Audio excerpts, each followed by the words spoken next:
ተማሪ እንጂ አያስወጡሽም።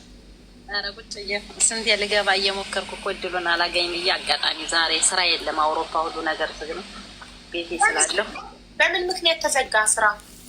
በዓል ነው ዛሬ የሆነ የኛ እርገት ነው የሚባል እግዚአብሔር ያረገበት ቀን ምናምን ይሉታል።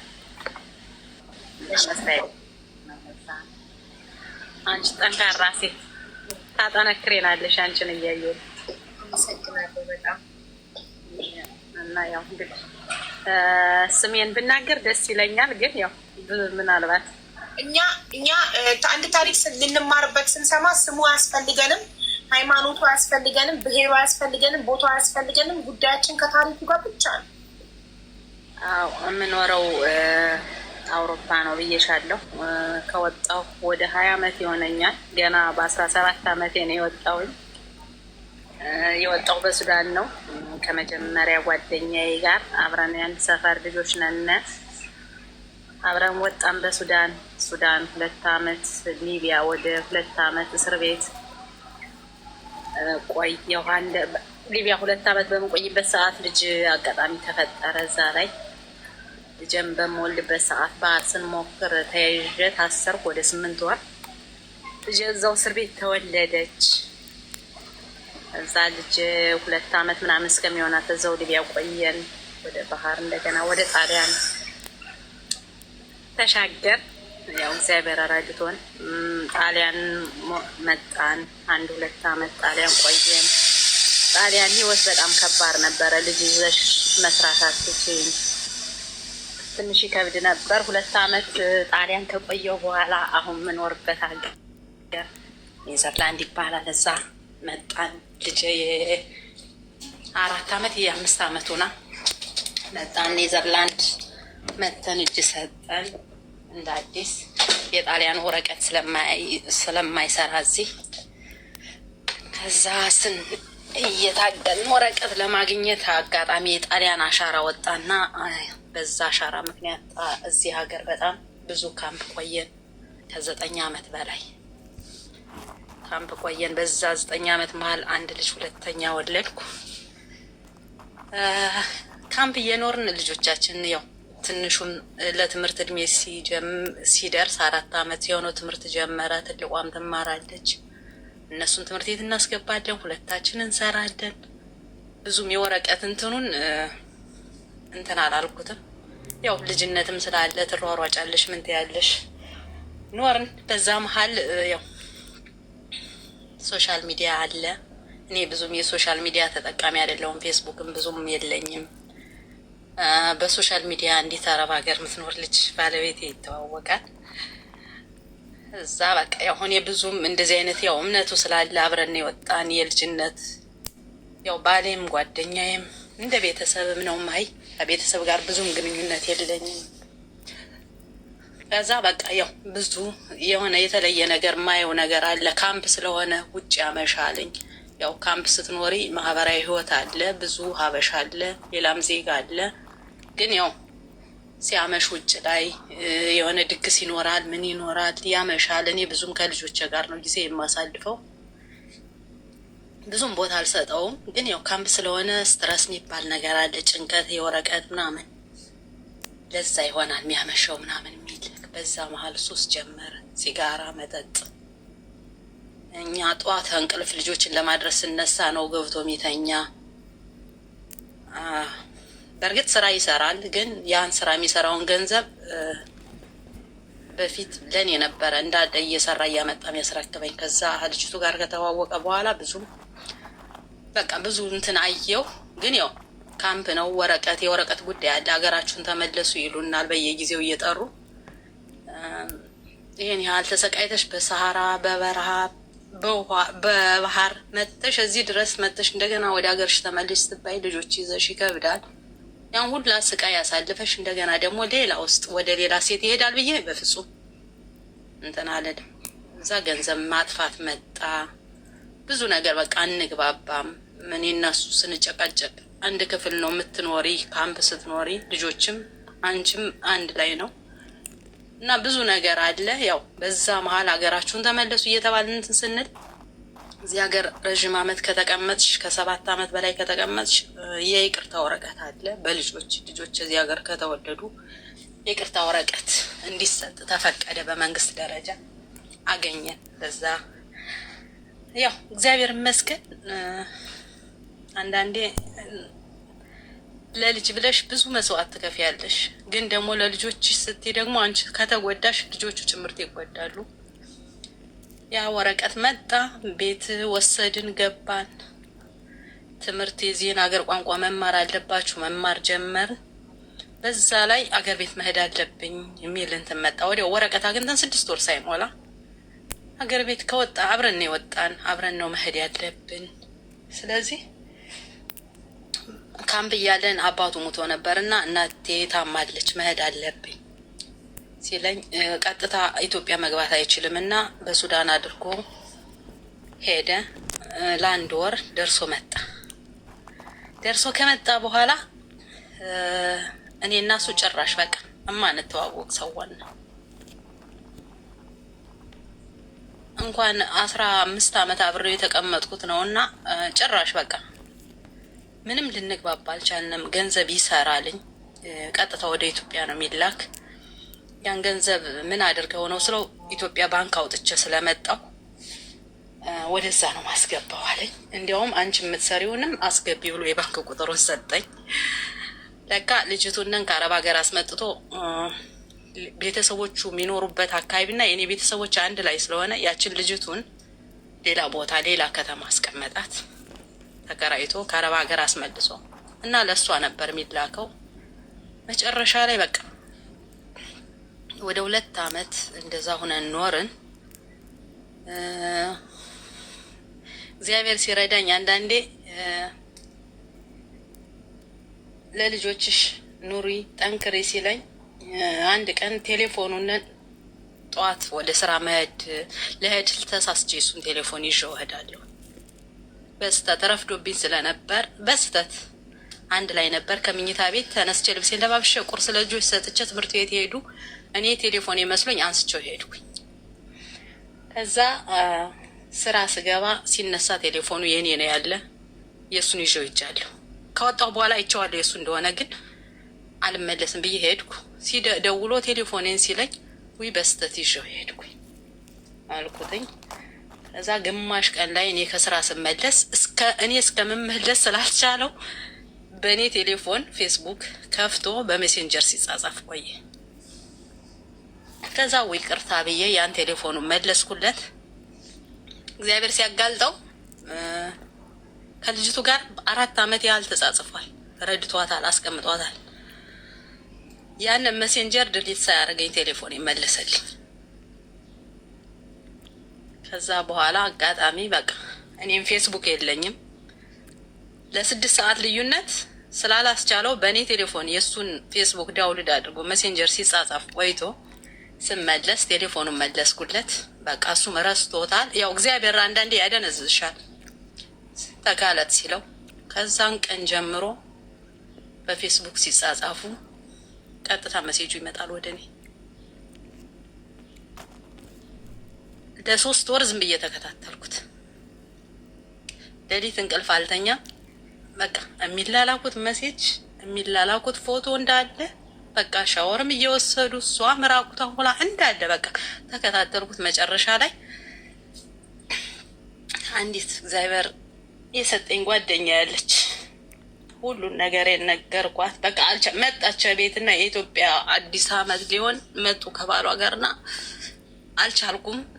ምን ሆነሽ ነው ደስተኛ አይደለሽ ምናምን ብላ ስትጠይቀኝ ነገርኳት ያለውን ነገር። በጣም ተናደደች። በቃ እናገረዋለሁ አለች። አይ አትናገሪውም፣ ምክንያቱም እኔ ማስረጃዎች መያዝ አለብኝ። በዛ ላይ ገንዘብ በቃ ምንም እንትን ሊል አልቻለም።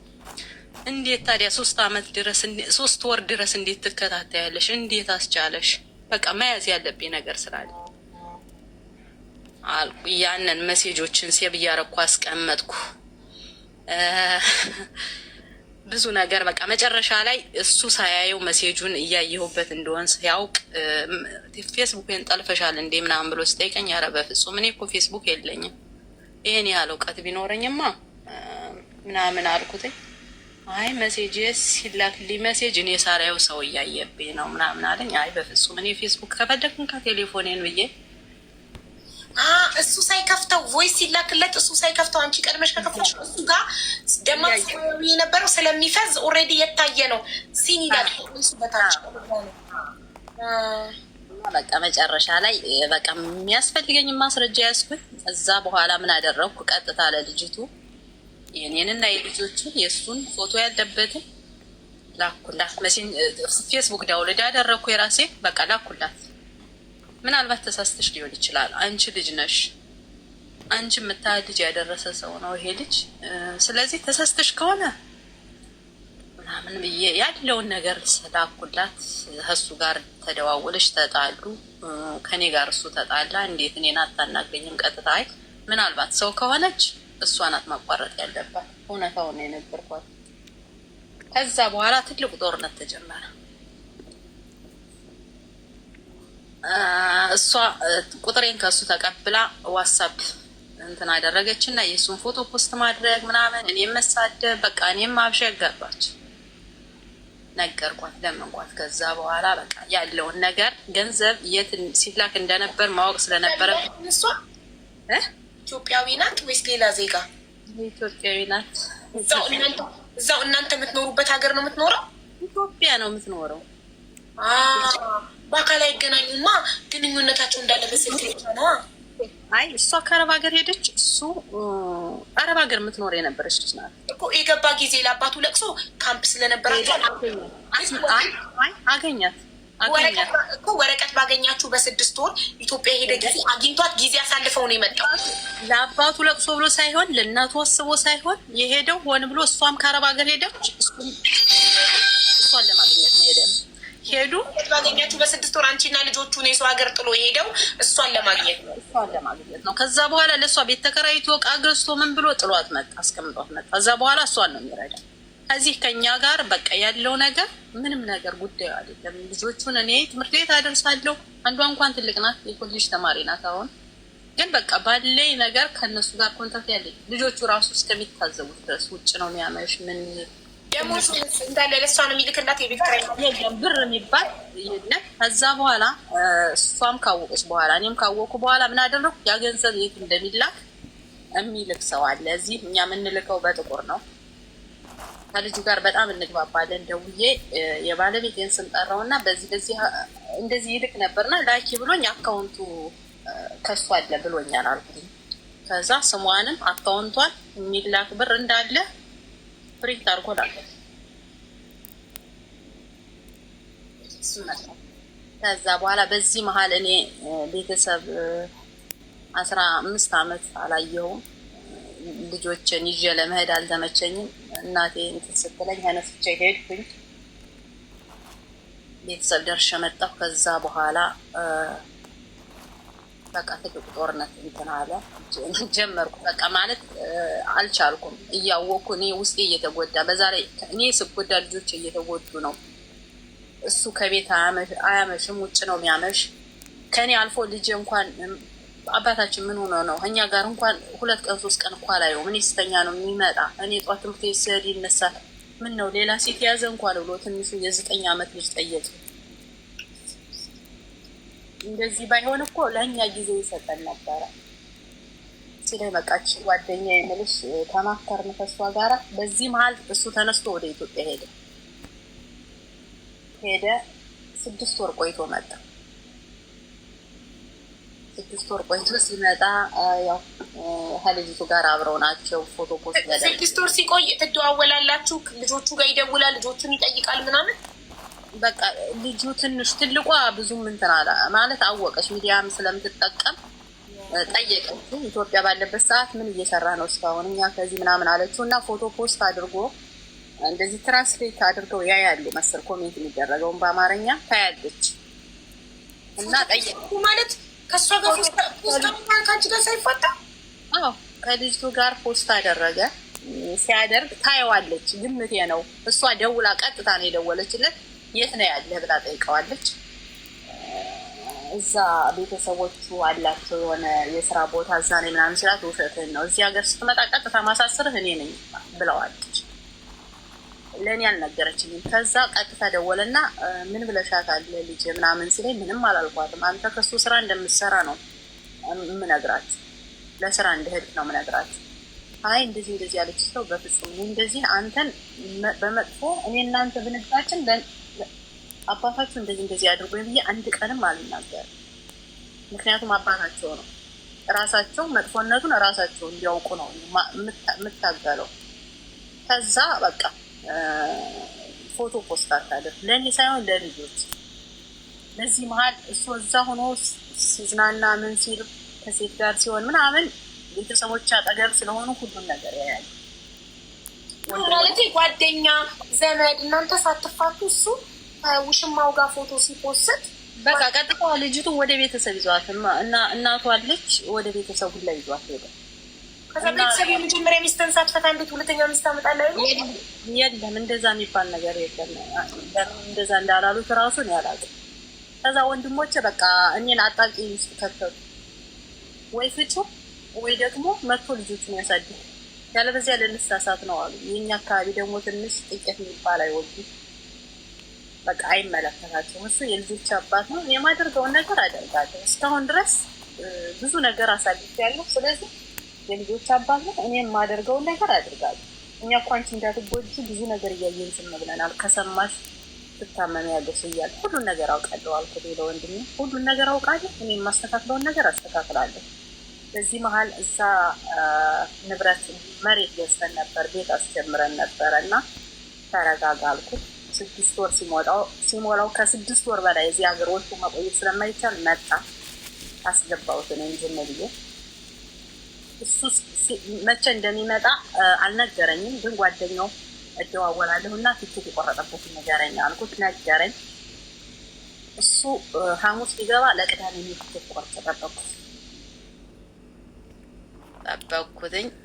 ልክ መጥቶ ሻንጣ አስተካክያለሁ። ለምንሽ ነው የምትሄጂ ሲለኝ አጋጣሚ እኔ የኢትዮጵያ ፓስፖርት ስለሚያስፈልገኝ ላመጣ ነው፣ ለ10 ቀን እሄዳለሁ አልኩትኝ። ምንም አላልኩትም። መጣ። በቃ ከልጆቹ ጥየው ሄድኩኝ። እኔ ወደ ኢትዮጵያ ሄድኩ። ከዛ ያለውን ንብረት ወደ ስም ያዙሬ መጣሁ። መጥቼ ስመጣ ስራ ሄዷል፣ አላገኘሁትም። ሻንጣውን አወጣጥቼ በቃ ከዚህ በኋላ እዚህ ቤት አታድርም አልኩት። ለምን አለኝ። ነገርኩት ያለውን ነገር። በዚህ መሀል የረሳው እችን ልጅ የመጀመሪያው ከአረብ ሀገር ያስመለሳትን ልጅ አስረግዞ አባረራት። እሷን አንቺ ጋር የተጣላችሁ ማለት ነው ስትነግሪያት፣ አንቺ ልጅ ነሽ እሱ አንቺን የሚያክል ልጅ አድርሷል ምናምን ብለሽ የነገርሻት ልጅ እሷን አስረግዞ አባረራት። እሷን አርግዛ እንትን ሲላት ቤተሰብ ተቆጥተውት ወለደች። በወለደች ወርም አልቆየች ወጣች። ከዛ በኋላ ይኸው ልጅቱ ሂዳለች። ከዚህ በኋላ እኔና አንቺ አስቀይሜሻለሁ፣ አውቃለሁ። አንቺ ብዙ ነገር አንቺ ባትኖሪ እኔ እስካሁን ድረስ አውሮፓ ገብቼ ህይወቴ የማይቀር አንተን አይልም ነበር። ብዙ ነገር አለ። መቼም የልጆች አባት ነው። የልጆች አባት ብቻ ሳይሆን ብዙ ነገር ያሳለፍንም ችግር ምንም ያሳለፍነውን ችግር በማየት እሺ ይቅርታ አልኩት። መጣ። እኔ ከመሄዴ በፊት ይሄ ንብረቱን ወደ ስሜ ከማረየ በፊት 6 ወር ሞልቶ ሲመጣ ልጅቱንን በቃ ሂዳለች ወደ ቤተሰቦቿ። በቃ ቤተሰብ አልፈለጉም፣ በአንቺ የተነሳ ብዙ እንትን ብለውኛል ምናምን ብሎ ይቅርታ አደረኩለት። ከዛ ተመልሶ ቤተሰቦቹ እዛ ስራ ጀምረዋል። ሌላ ሀገር ነው ያሉ፣ አሜሪካ ምናምን ነው ያሉ እና ስራ ጀምረዋል። እየሰራ ነው ልጁ እና አሁንም ድጋሜ ልሄድ ነው ሲለኝ፣ እዚህ በኋላ እኔ እናንተ ተለያይተን ነው የምትሄደው ስለው፣ በቃ ለአንድ ሳምንት ነው እቃ አስተካክዬ ልመጣ ነው አለኝ። ሂዶ እዛ ስራ ቦታ ድጋሜ ለሁለተኛ ሌላ ሚስት፣ የገጠር ልጅ ናት። እኔ ሚስት አለኝ ልጆች አሉኝ፣ ግን እዚህ ሁሌ ለስራ ስለምመጣ ብሎ እሷን አሳምኖ ትንሽዬ ድግስ አድርገው፣ ቤተሰቦቿ ገጠር ናቸው፣ ግን ፎቶግራፍ ምናምን እንዳይነሳ ብሎ አሳምኖ ያንን ቀለበት ሲያደርግላት አንድ ፎቶና ትንሽዬ ቪዲዮ በድብቅ የተነሳ በማላውቀው ሜሴንጀር ተላከልኝ። ከዛ ደግሞ ስንተኛዋ ነሽ አንቺ ምን ፈለጋችሁ ብዬ ከጠቀመሽ ሲሉኝ፣ አይ ስሙን ጠርቼ እሱ እኮ ለእኔ ከዚህ በኋላ ወንድሜ ነው፣ ባሌ አይደለም፣ የልጆች አባት ወንድሜ ነው። ስለዚህ መላካችሁ ለእኔ ምንም ላደርገው ፈልጋችሁ ከሆነ እኔ ምንም አላደርገው፣ እሱ ማለት ለእኔ ከዚህ በኋላ ወንድሜ ነው ብዬ መልስ ሰጠዋቸው። ከዛ ስራ ነበርኩኝ። ከቤት ከገባሁ በኋላ ተረጋግቼ ደወልኩለት። የት ነህ ስለው እዚህ ቦታ አለኝ። እውነትህን ነው አልኩት። አዎ። መቼ ነው የምትመጣ ስለው ትንሽ እቆያለሁ አራዝም ያለው ቲኬቴን ሲለኝ አሁንም ድጋሜ ዋሸህ ተሳሳትክ ማለት ነው ስለው አንቺ ምናምን ብሎ ብዙ ነገር ለፈለፈ። እዛ በዋትሳፕ ላኩለት ያንን ቪዲዮ እና ያን ፎቶ። አንተ አሁን የከሌ ልጅ ነህ፣ ከዚህ በኋላ ለሚመጣብህ ነገር ሁላ እኔ ኃላፊነት አልወስድም። አበደ። ከዛ ያ ፎቶ እና ያ ቪዲዮ ለእኔ መድረሱ ሳይሆን ያሳሰበው እሱም ቤተሰቦች ወንድሞቹም በስደት ብዙ የቆዩ ትላልቅ ወንድሞች አሉት። እነሱ ያሳሰባቸው ያን ቪዲዮ አንስቶ ለማን እንደላከልኝ ማወቅ ነው የፈለጉ። እኔ ማወቄ ሳይሆን ማን አነሳው ጠላት ነው፣ እሱነን እንድትጎጁ ስለፈለጉ ነው እንደዚህ አድርገው የላኩት። እሺ ችግር የለም። ምንም ቢያደርግ እምነቴን ያጣው የመጀመሪያ ጊዜ እንትን ሲል ነው። ስለዚህ እኔ ምንም ላደርገው አልችልም። ማሳሰር ከፈለኩ ሲመጣ ማሳሰር እችላለሁ፣ ግን በፍጹም የልጆች አባት ነው፣ ላሳስረው አልችልም። ጎድቶኛል፣ በቁሜ ቀብሮኛል፣ ብዙ ነገር አሳጥቶኛል። ግን እናንተ ያሳሰባችሁ ማንነቱን ማወቅ። እኔም ማንነቱን አላውቅም፣ ማን እንደላከልኝ እራሱ አላውቅም። አዲስ እንትን ነው፣ ፕሮፋይል የሌለው ምን የሌለው ነው የተላከልኝ ብዬ እዛ በኋላ በቃ እሱም እንደምጣላው ስላወቀ በቃ ተዘጋጋን። ለ3 ወር ያህል ኢትዮጵያ ቁጭ ብሎ አልደውልለትም፣ አይደውልልኝም። ከዛ ንብረቱንን ማዞር ስለነበረብኝ ደወልኩለት። በቃ እኔ በቃ ይቅርታ፣ ምንም ማድረግ አልቻልኩም። ልጆችም በጣም አባቱ ትንሹም በጣም ይወደው ነበር እና ትምህርት ቤት ራሱ ጸባዩ ተቀየረ። በጣም ጎበዝ ተማሪ ነበረ። ምን ሆኖ ነው ቤት ምን ተፈጠረ እየተባልኩ ስለሆነ እና አልኩትኝ የእውነት ይቅርታ ታደርጊልኛለሽ? እኔ ከአንቺ ጋር ካልሆንኩ እሷ ጋር እመልሼ አልመጣም አለኝ። ችግር የለም አልኩት። ከዛ ችግር የለም አልኩት። በቃ እመጣለሁ ልቆርጠው ማለት እሺ፣ የምትቆርጥበትን ቀን ንገረኝ ስለው ለምን ፈለግሽ ሲለኝ አይ ለምን በቃ ስትመጣ እንድትዘጋጅ ምናምን አልኩትኝ። አይ ችግር የለም ስመጣ ዝም ብዬ ነው መጣም እንግዲህ አይደለም ሲለኝ እሺ ብዬ ትኬት የሚቆርጥለት ልጅ አለ። ቤተሰቡ የእሱ ቤተሰብ ነው፣ ግን በዚህ ሁኔታ በጣም ይናደር ነበርና እኔን በጣም እንትን ይለኝ ነበረ እና ደውዬ ትኬት ሲቆርጥ አሳውቀኝ፣ እኔ መምጣት እፈልጋለሁ፣ ከእሱ ጋር መለያየት እፈልጋለሁ እና ከእሱ ያለ ንብረት የልጆች ነው፣ የእሱ የኔም አይደለም፣ ግን ልጆች ቢያንስ መጥተው ቤተሰብ አለን ብለው መምጣት ሲፈልጉ ኢትዮጵያ የእነሱ ንብረት ነው አልኩትኝ። እሺ ችግር የለም አለኝ። ትኬት ሲቆርጥ አሳወቀኝ። እኔም ትኬት ቆረጥኩ። ልክ ሲመጣ ተነስቼ ሄድኩ። ኢትዮጵያ ሄጄ ማድረግ ያለብኝን አደረግኩ። ስመለስ ቤት አስወጣሁት። ቤት ወጣ። አበዱ ቤተሰቦች። እኔ ስጎዳ የት ነበራችሁ? እንደዚህ የጠነከርኩ አንድ ልጆችን እያየው ነው። በሰው ሀገር የቤተሰብ ጥያቄ እሑድ ቅዳሜ ሲሆን ከሚታ ከምን ቤተሰብ አያታችን ምናምን ሲል ጓደኞቻቸው እነሱ የቤተሰብ ጥያቄ እያመጡ እሱ እንደዚህ ሲተዋቸው፣ ስለዚህ እኔ ብቻ ነኝ። እኔ ብታመም ልጆች መንግስት ነው የሚወስዳቸው። ስትረስ የሚባል ነገር ጭንቀት አለ። ስለዚህ ግዴታ በአንድ እግሬ መቆም አለብኝ። እሱ ከኔ አጠገብ መራቅ አለብን። እዚህ ሀገር ወንድ ሲወጣ ተሎ ቤት ማግኘት አይችልም። 1-2 ቀን በረንዳ አደረ። እሱ ለእኔ በጣም ትንሹ በቀን ነው። እንኳን በረንዳ በቃ የተወሰነ ተሰቃየ አላለ። ተነስቶ ጠቅሎ ኢትዮጵያ ገባ። እዚህ መኖር አልቻለም። ገባ። አሁን እዛ 1 አመት ተቀመጠ። ኢትዮጵያ ያለውን ሁኔታ በጣም መጥፎ ነው በእኛ አካባቢ ያለው እና በቃ ወንድሞቹ እንዲመለስ ፈለጉ። እንዲመለስ ከዚህ በኋላ እኔ እንኳን ወደ ህይወቴ መመለስ ነው እና እሱን ማየት ራሱ አልፈልግም።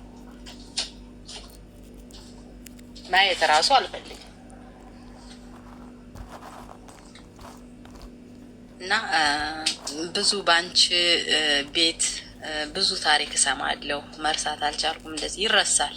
አንቺ ጠንካራ ከሆንሽ እምነት ካለሽ ከፈጣሪሽ ጋር ሆነሽ፣ በተለይ ልጆች ያላቸው ሴቶች ጠንካራ ወንድ ቢሆን ወንድ ይመጣል። እኔ አሁን ከሱ ጋር እንደዚህ ከተለያየው 4 አመት ነው ከልጆቼ ጋር የምኖረው። ልጆቼ ናቸው ባሎቼ፣ ልጆቼ ናቸው ጓደኞቼ። በቃ አይዞሽ የሚሉኝ እነሱ ናቸው። ማንም የለም በስደት ላይ። ደህና ጓደኛም እንኳን መያዝ ማትችይበት ነው ስደት ማለት። ሲጣላሽ ሚስጥርሽን በአደባባይ የሚበትን ነው የስደት ጓደኛ። ስለዚህ ሁሉን ነገር በራስሽ በአንድ እግርሽ ለመቆም መሞከር። የወጣሽበትን አላማ ካለሽ ለወንድ ልጅ ብዙ ትጎጃለሽ። አውቃለሁ ከባድ ነበር ለእኔ 2 አመት ሙሉ ያንን ቴክስት እያየሁ እሱ ከሌላ ሴት እዛ እንደሚኖር እያወቅኩ ግን በቃ ሁሌም ማለቅሰው ከመብርሃን ፊት ነበረ። ግን አላሳፈረችኝም። ጠንካራ እንደሆነ አደረገችኝ። ያን ሁሉ ነገር ረስቻውን ከልጆቼ ጋር የመጀመሪያ ልጅ የኮሌጅ ተማሪ ናት። ትንሹ የ9ኛ ክፍል ተማሪ ነው። በጣም ጎበዞች ናቸው። እዚህ በአንድ እግሬ ቆሜ እኖራለሁ ከልጆቼ ጋር እንደ ጓደኛ፣ እንደ እህት፣ እንደ ወንድምም በቃ እንደ ቤተሰብ ሆነን እንኖራለን። እሱ ግን ተጎዳ። ከዛ ሂዶ በቤተሰብ ጋርም አልተስማማም። ከተማ ነበር የሚኖረው። የቤት ኪራይ እንኳን ቤተሰቦች ውጭ ያሉት እየላኩ ነበር እንትን የሚሉት። እነሱም በቃ ወይ ተመለስ አንረዳህም ሲሉት ገጠር ከዛቻ ሚስቱ ሂዶ ገባ። እየተሰቃየ ነው። እግዚአብሔር ተበቃይ አምላክ ነው። እኔን ያስለቀሰኝን ያህል እሱ ደግሞ በቁሙ እያሳየኝ ነው ያለ። ባይሰቃይ ደስ ይለኛል፣ ግን ከሰራው እንትን የተነሳ እንደዚህ ሆኖ ማየት ለኔ ትልቅ እንትን ነው። ሰውነን መቼም ክፉ ይሁን ብለሽ አትመኝም፣ እንኳን የልጆችን አባት። ግን ደግሞ መቼም ያስለቀሰሽን እየዋሸሽ ከሴት ጋር እንደሆነ እያወቅሽ ሌላ ውሸት እየዋሸሽ ከውሸት ላይ ውሸት እየዋሸሽ ያንቺን ህይወት ያበላሸሽ ሰው ምንም ቢሆን ጉዳይ አይደለም። እኔ ህይወት ከባድ ነው። ግን ደግሞ አብረሽ እስካለሽ ድረስ መሰለቻቸት እኮ ሊኖር ይችላል። መለያየት ኖርማል ነው።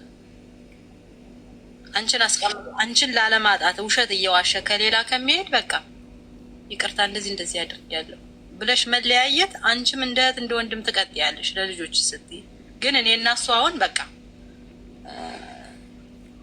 እኔን ተይው፣ ልጆች እንኳን ከኔ ላይ ያደረገውን ነገር በራሳቸው የታዘቡት ነገር አሁን ኢትዮጵያ ልንሄድ ብንል አባታችን ማየት አንፈልግም ነው ያለኝ። ትንሹ ማየት አልፈልግም አለኝ። ከምንም የሚያመው ደግሞ ልጆቹ ሲቀየሙት አየሽ። ጥሩ ባል መሆን ባይችል ጥሩ አባት መሆን ግን ይችል ነበረ። ለምሳሌ ከአንቺ ጋር ያለው ፍቅር ቢያበቃ እንኳን አንቺን በግልጽ ቁጭ አድርጎ ይቅርታ፣ እኔ ስሜቴ እንደ ድሮ አይደለም ለአንቺ እና በቃ ለአንቺ ያለኝ ፍቅር ስላለቀ አባት ብቻ ልሁን፣ ባልነቴ ይቅርና አባት ብቻ ልሁን ብሎ ለልጆቹ ፍቅር እየሰጠ መልካም አባት መሆን ይችላል። ጊዜው ለልጆቹ እየሰጠ ገባሽ? እኔ የምለምነው የነበር መጨረሻ ላይ አብረን እንደማንኖር ስወስን ይሄን ነበር የለመንኩት። ልጆቹ ይወዱታል፣ ትንሹ በተለይ በጣም ይወደዋል። ስለዚህ ለሱ ስትል ቤት ተከራይ፣ ስራህን ጀምር፣ እኔ በማግዝ መንገድ አግዛሃለሁ፣ ግን ለልጆች ቢያንስ እየመጣ ለሳምንት 1 ቀን እሱነን እያጫወትከው እንደ እህት እንደ ወንድም እንደ ቤተሰብ እንቀጥል ብዬ ነው የለመንኩት መጨረሻ ላይ። ግን ያን በፍጹም ማድረግ አይፈልግም። እዛ መጨረሻ ላይ ከዚህ ሀገር ለቆ ከመሄዱ በፊት የፍች ፕሮሰስ ጀመርኩ። እኔ በጠበቃ እኔ ኢትዮጵያ ደርሼ እንደመጣሁ አስወጣሁት። የፍች ፕሮሰስ ጀመርኩ። ከጓደኛ ቤት ተጠግቶ ነበር የሚኖረው። ከኔ አድሬስ ደብዳቤ የሱ ወደ እኔ ነው የሚመጣ። ያን እንዳይመጣ አስቆምኩት። ሌላ የደብዳቤ አድሬስ ይሰጣል። ያ ተሰጠው እየኖረ የፍች ፕሮሰስ መጀመሪያን ሲያውቅ ተደብቆ ሄደ ወደ ኢትዮጵያ። ተደብቆ ሄደ። በቃ ይኸው 1 አመት ተኩል ሆነው ተደብቆኝ ከሄደ። ፕሮሰሱ ከተጀመረ ኢሜል ይጻፍለታል። ኢሜሉን ብሎክ አድርጓል። ሁሉን ነገር ኢሜል እንደዚህ ባለቤት የፍች ፕሮሰስ ጀምራለች እና ትቀበላለህ ወይ ተብሎ ሲላክለት ኦኬ ቢል ያልቅ ነበር እስካሁን። እሱ ግን ሁሉን አድሬሱንም ምኑንም ሁሉን ነገር ብሎክ አደረገ፣ ጠፋ። በቃ ይኸው ዝም ብዬ በእንትን ላይ ያለው ጠበቃ ይጽፍለታል። ግዴታ እሱ መመለስ አለበት። ምናልባት 2 አመት ምናምን እስከዛ ድረስ ካልመለሰ እዛ በኋላ ፍርድ ቤት በራሱ ይፈታል ብለው በዚህ ሂደት ነው ያለ ማለት አንቺ ነፃ እንዳትሆኚ እንዳይፈታሽ ፈልጉ እንጂ ቢወድሽ እኮ እጁ ላይ ነበርሽ። በጣም ብዙ እድል ሰተሽዋል። እኔ በጣም ያንቺ ትዕግስት ገርሞኛል። ታሪክሽን እየሰማሁ ላይ ምን አይነት ታጋሽ ናት! እንዴት ነው ባሌ ከሌላ ሴት ጋር እየተጻጻፈ ራቁት ቪዲዮ እየተላላከ እያየው ስሜቴን ተቆጣጠሬ። በጣም ጀግና ነሽ። ያን ያደረኩበት ምክንያት ለምንድን ታውቂያለሽ? እኔ ገፋው እንዳልባል እዛ በፊትም ካምፕ በምኖርበት ሰዓት እኮ በጣም ብዙ ነገሮች ያሳልፋለሁ። ግን ካምፕ ላይ ሆኜ ወረቀት ለማግኘት እየታገልኩ እንደገና ደግሞ በዚህ በሚለው እንትን ያለሽ ይሄን ያደረኩበት ምክንያት እሷ ናት እንዳልባል ገባሽ? ከኔ ሴጣን አንዳንዴ ሴጣን ያሳስታል። አንዳንዴ ሴቶች ባላቸው እየማገጠ ሲያገኙ ራሳቸው መቆጣጠር አቅታቸው አናቱን በሆነ ነገር ብለው ጸጥ ብለውባቸው እድሜ ልካቸው የሚታሰሩ ምናምን አሉ አይደል? እነሱ እኮ ወደው አይደለም ሴጣን ከቁጥጥራቸው እንዲሆኑ አድርጓቸው ነው። እና አንቺ በንዴት ሰዓት ራስሽን ተቆጣጥረሽ ያንን ጊዜ ማሳለፍሽ በጣም ብርቱ ነሽ፣ ጀግና ነሽ። የእውነት ያው ከኔ መጣ እንዳይባል ታገል የሚመለስ መስሎኝ ትዳሬ እንዳይፈርስ የልጅነት ትዳሬ ነው ታገልኩ። ግን መጨረሻ ላይ በቃ መወሰን አለብሽ። ራሴን እየጎዳው ከሰውነት ደረጃ ወጣው በስትረስ በቃ ስትረስ ሳይሆን በቃ ዝም ብለሽ እየበላሽ የምትበይው ምግብ ወደ ሰውነትሽ ማሄደው አዳደ እንደዛ አይነት ደረጃ ሰው ሁላ ሲያይ ነው ምናምን እስከሚለኝ ድረስ ግን ወደ ራስ መለስ ስለነበረ ልጆች አሉ። በጣም ያማል ማለት የስደት በሊቢያ አብራችሁ የተጓዛችሁ ማለት ብዙ መከራ አብራችሁ ያሳለፋችሁ ረሃብን፣ ችግርን፣ መከራን አብራችሁ ያሳለፍሽውን ሰው ላይክ እናትሽ እንደወለደችው ወንድምሽ እንደ ስጋሽ ከማንም በላይ ነው የምታዩ። ለምን አብረሹ ያሳለፍሽው መከራ በጣም ያቆራኝባል እና ያ ሰው መቼም የሚከድሽ አይመስልሽም። አብረሽ ስደትን መከራን አብረሽ ስላየሽ መቼም የሚከዳሽ አይመስልሽም። አብሮሽ መከራ ያየ ሰው ያ ሰው ደግሞ መከራን አብራችሁ አልፋችሁ በደስታ ጊዜ ሲከዳሽ፣ በደስታ ጊዜ ግን ሌላ ሴት ሲያምረው፣ የችግሩን ጊዜ ዋን ረስቶ ሌላ ሴት ሲያምረው በጣም ያማል፣ በጣም ያማል። ግን ያው ወንድ ማለት የእውነት እንጃ አላውቅም እንደምገልጸው እኔ በፍጹም ሴት እንኳን አብሮት ተኝቶ ባገኝ ያረጋል ብዬ አልገምትም ነበረ። እኔ ራሴን እንደሱ አላምንም ነበረ። መቼ ነው የጀመረው ብለሽ ታስቢያለሽ? ከሴት ጋር መጀናጀን ሴት ጋር መጀናጀን ካምፕ በነበርኩበት ሰዓት ነው በቃ ብሎ እንትን ያለ መጨረሻ ላይ በምን አጋጣሚ ፌስቡክ ሊከፍት ቻለ? ካምፕ በነበራችሁ ከዛም በፊት ፌስቡክ አይጠቀምም ነበር? አይጠቀምም ነበረ።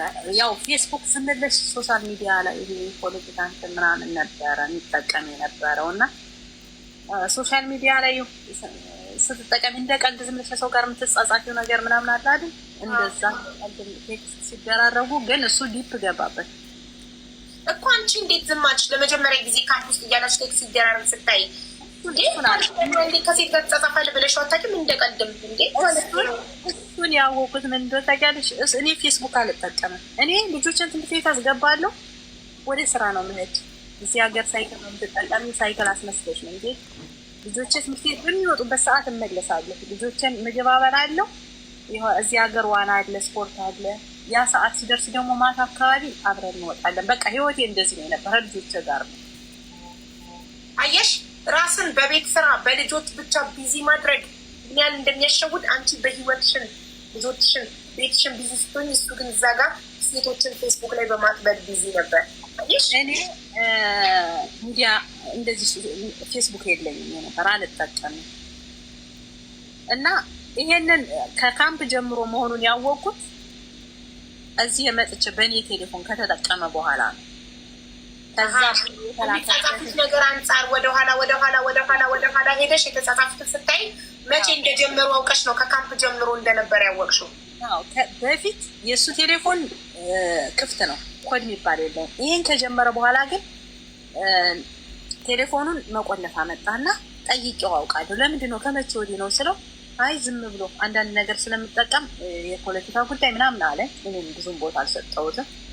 ከዛ በኋላ የኔን ቴሌፎን ተጠቅሞ ሜሴንጀሩን ካወቁ በኋላ የሱን ቴሌፎን ኮዱን እንደማንም ብዬ አውቄ እንትን ገባ ዋትስአፕ ላይ ገብቼ የእሷን ቴሌፎን ቁጥር ወሰድኩ። የእሷን ቴክስት በዋትሳፕ የሚጻጻፉበት ብር የሚልክላትን ምናምን በጣም ብዙ ነገር በቃ ወሰድኩ ወደ እኔ። ከዛ በኋላ ግልጽ አደረኩት። ይኸው እንደዚህ ወስጃለሁ። የእውነት ጦርነት 1 አመት ሙሉ የእውነት በቃ ትክክለኛ ጦርነት ነው። እቤት ሆነ እሱም ያው እኔን መተው አይፈልግም። አንቺን ተተው ህይወቴ እንደሚበላሽ ታውቃለሁ ነው የሚለው። ግን ደግሞ እዛ ውስጥ መውጣት አቃተው። እዛ ለወንድሞቹ ቤተሰቦች ተናገርኩ። ለወንድሞቹ አሉ ትላልቅ ወንድሞች። መውጣት አቃተው ማለት ልጅቷን አፈቀራት? አፈቀራት። አልቻልኩም ማለት በግልጽ አፈቀርኳት አልቻልኩም መተው እሷን አልቻልኩም ማለት አለኛው። ከዛ ለወንድ ብዬ ነገርኩት ያለውን ነገር ሁሉን ነገር ነገርኩት። በጣም እንደ አባት የማየው ትልቅ ወንድሙ አለ በውጭ ዓለም የኖረና ነገርኩት። በቃ ደውሎ ተቆጣው። ያለውን ነገር በቃ ቀስ ብሎ እንዲወጣ ነው የመክረዋለሁ። ተሳስቶ ሊሆን ይችላል ምናምን አለኝ። ያው ባዳ ዞሮ ባዳ ነው ለሱ፣ ወደ እሱ ነው እንትን ያሉት። ገባ ይሄ ነገር እኮ ምን ይፈጠራል? ሂዶ ልጅ ወልዷል።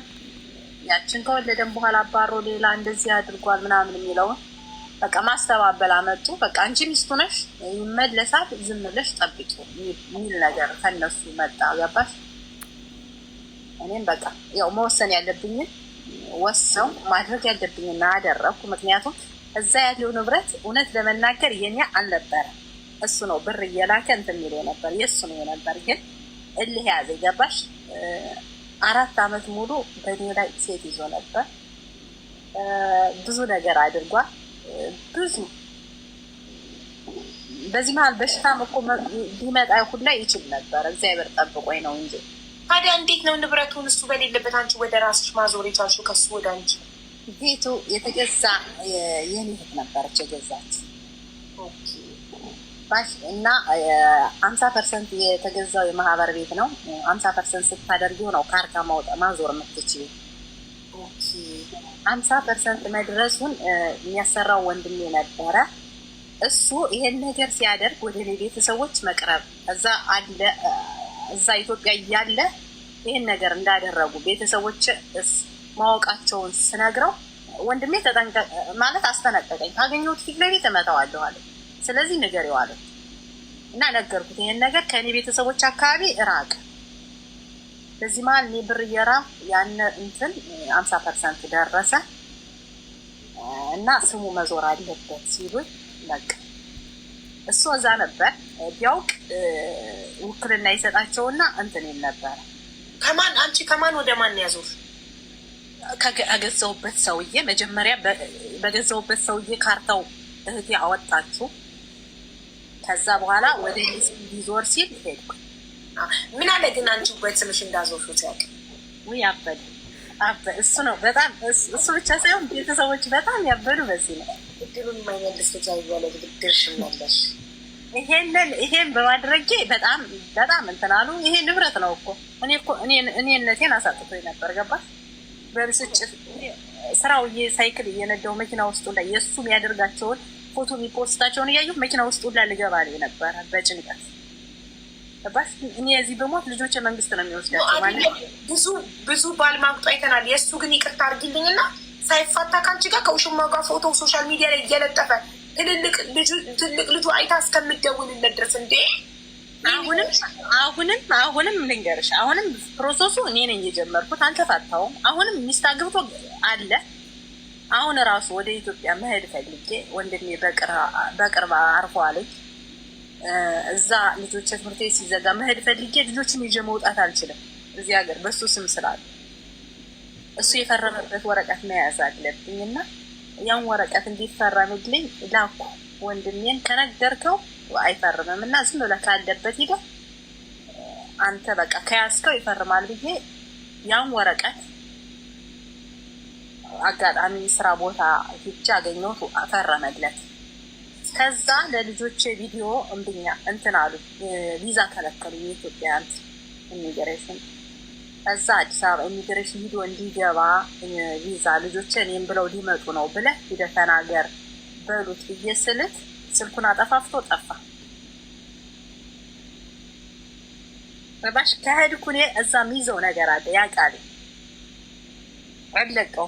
እኔም መሄድ ለዛ ብዬ ነው ገባሽ? አንደኛ ምን ትይሽ በጋብቻ ላይ ጋብቻ ልትታሽው? አዎ አለቀው። ህግ የኢትዮጵያ ህግ ደግሞ ጋብቻ ላይ ጋብቻ እንደማይፈቀድ እንትናል። እኔ እኮ አይደለም የገረመኝ እየማገጠ ከተለያየ ሴት ጋር ለምንድነው ለአንቺ ፍቺ ማይፈርምልሽ? ለምንድነው አንቺ መፍታት ማይፈልገው? እኔም እሱ ነው ግራ የገባኝ። ህይወትሽን እንዳትኖሪ ነው እኔስ አላቅም። እኔም ግራ የገባኝ እኔ ይሄን ያህል አመት ያላወቅኩት ሰው መሆኑን እያወቀ እንደዚህ እንደሚሆን እያወቀ ቢያንስ እኔ የምኖርበት አካባቢ ቀበሌ ይሄድ መሆኑን ካወቀ ሂዶ ልጆቹ ወደ እሷ በቃ የልጆችን ጉዳይ እሷ ናት ማስጨረስ ያለበት የሚል ወረቀት አለ። ያንን እንኳን ፈርሞልኝ ቢሄድ ለእኔ ምንም የሆነ መስሪያ ቤት ሲሄድ አባታቸው አሁን እኔ እዚህ ሀገር ዜግነት ዜጋ ልሆን ብር ከፋፈልኩ፣ ለልጆቼ ግን ተከለከልኩ። እሱ መጥቶ ካልፈረመ አይቻልም። እሺ ከአንቺ ያልፎ የልጆቹን ህይወት እያበላሸ እኮ ነው። ታዲያ ከአንቺ ጋር በያዘውልህ ልጆቹ የተሰናከሉ ነው።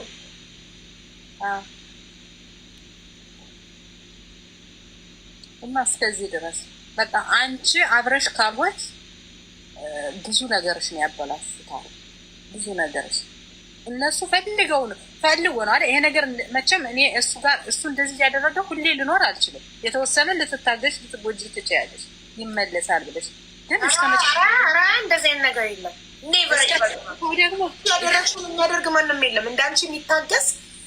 እኔ አዱ ነው አላውቅም። የምትችሉ ትኖራላችሁ፣ እኔ ግን አልችልም። ቀይ መስመር አለ።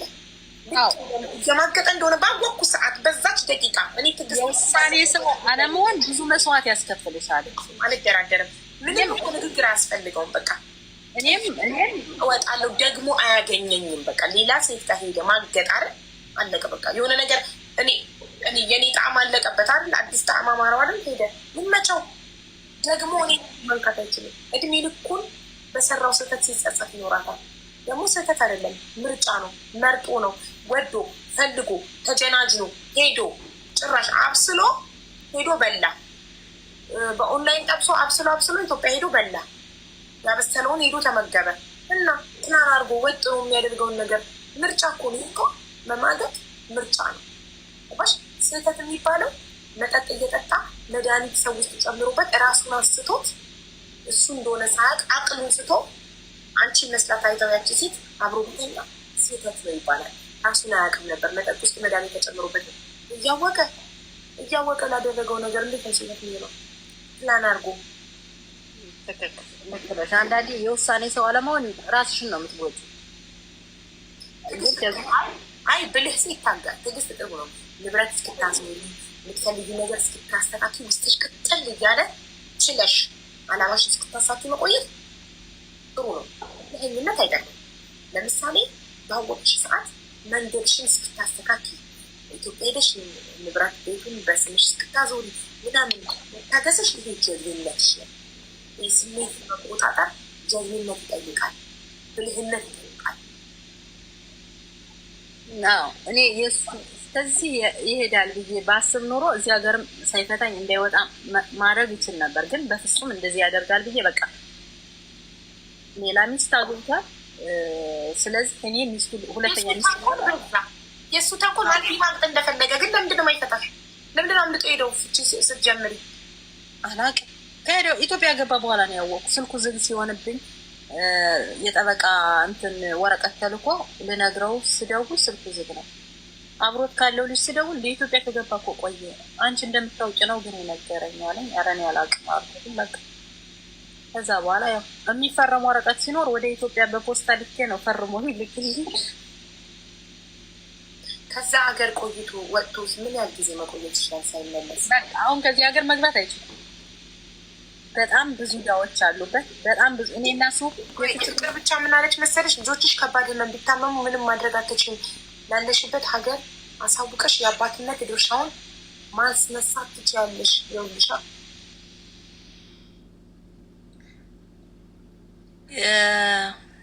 እስኪ እኔም ያው እዛም አንድ መሄድበት ቢያንስ እኔ እንጃ አላቅም። የኢትዮጵያን ህግ የልጆቹን ኃላፊነት ለእኔ የሚሰጠኝ ከሆነ በፍርድ ቤት ያንን የፍርድ ቤት ወረቀት ይዤ እዚህ ሀገር አስተርጉሜ ለፍርድ ቤት ላስገባ ነው ሀሳቤ። ምንሽ አንቺ ኢትዮጵያ ከምትሄጂ ከኢትዮጵያ ህግ ያለሽበት ሀገር አውሮፓ ሀገር ህግ ስለሚሻል 2 ዓመት ይሙላ። 2 ዓመት ሲሞላ አውቶማቲካሊ ፍርድ ቤት ያፋታሻል መልስ ባለመስጠት ውስጥ። በኋላ ደግሞ ለፍርድ ቤት እውነታውን ልጆቹን እንደማይጠይቅ ልጆቹን እንደማያሳውቀሽ አባትነት ድርሻውን ሲያነሳልሽ አንቺ ባለሙሉ ስልጣን ትሆኛለሽ ልጆችሽ ላይ። የእሱ ፊርማ አያስፈልግሽም። ከሱ ጋር ምንም አይነት ኮኔክሽን አያስፈልግሽም። ምንም አይነት ጥያቄ እሱን አትጠይቂም። ገባሻ? ለምን ምን ኢትዮጵያ ከሱ ጋር ግብግብ ውስጥ ምን አስገባሽ? ደግመሽ ሳይኑን ምን አሳየሽ? ቀጥታ ፍርድ ቤት ሁሉ ነገር አይጨርስልሽም? የምትኖሪበት ሀገር እኔ አላወቁም። ይሄን ህግ ብዙ ምንትን አላልኩም። ያው ፍቺውን ሲያልቅ ለፍርድ ቤት እኔ ስለምቀርብ እናገራለሁ። እንደዚህ ያለበትን አላውቅም ብያቸዋለሁ። ልክ እሱ ኢትዮጵያ ገብቶ እንደዚህ እንትን ሲያደርግ ሂጃ አመልክቻለሁ። የት እንዳለ ልጆችንም ትምህርት ቤት ሁላ ጠይቀዋቸዋል። አያውቁም፣ እነሱም አያውቁም። በእርግጥ እንትን የላቸውም እኮ ግን እንደዛ ከምትይ ሶሻል ሚዲያ ላይ ከሴት ጋር ሲዝናና ሲጠጣ የሚፖስተውን ወስደሽ አታሳይም ለፍርድ ቤት?